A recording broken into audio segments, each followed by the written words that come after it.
Avec une capacité de production de 16,4% de notre électricité, les énergies renouvelables sont de plus en plus présentes en France.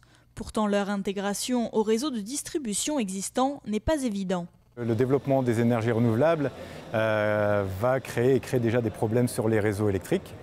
Et donc, il est absolument important de trouver des systèmes de stockage de cette énergie.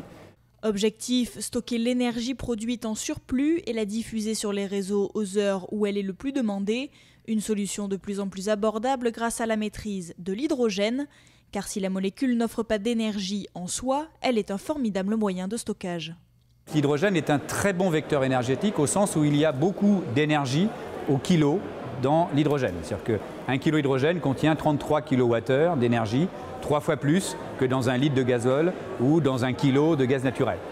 Une technologie en plein essor qui pourrait même contribuer à faire baisser les tarifs de l'électricité en limitant les contraintes de la surcharge du réseau. Si cette énergie n'est pas valorisée, n'est pas utilisée, ça crée un problème sur le réseau. En plus, elle doit être évacuée d'une façon ou d'une autre, ou alors il faut arrêter les machines, arrêter les éoliennes. Arrêter une éolienne, ça coûte de l'argent. Donc d'amener un système qui permet de récupérer cette énergie, ça valorise de toute façon l'intégration des renouvelables. Et on tend vers cette intégration des renouvelables.